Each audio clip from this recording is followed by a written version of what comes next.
we're really at odds with this armed security, all this business. We don't feel there's any transparency at all. I got 44 text messages in January, from January 1st to January 26th.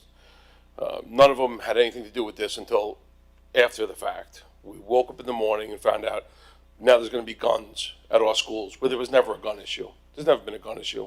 And we know, I talked to the Attorney General's office today. There's been no threat of any gun violence.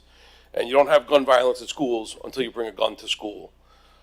We learned that with Scott Peterson, a very well-paid, highly decorated, 3-decade plus professional law enforcement agent who hid while 17 kids were murdered.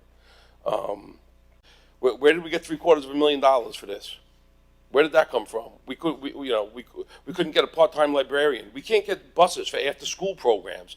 The after-school programs themselves would be a much greater deterrent for any kid doing anything violent in a school. We know that. We know that from a lifetime of this. That's really what helps. We can't get the kids buses, so kids don't participate in things. We're really hurt. We feel really, really let down. Totally blindsided. I get a lot of communications about a lot of things that aren't important.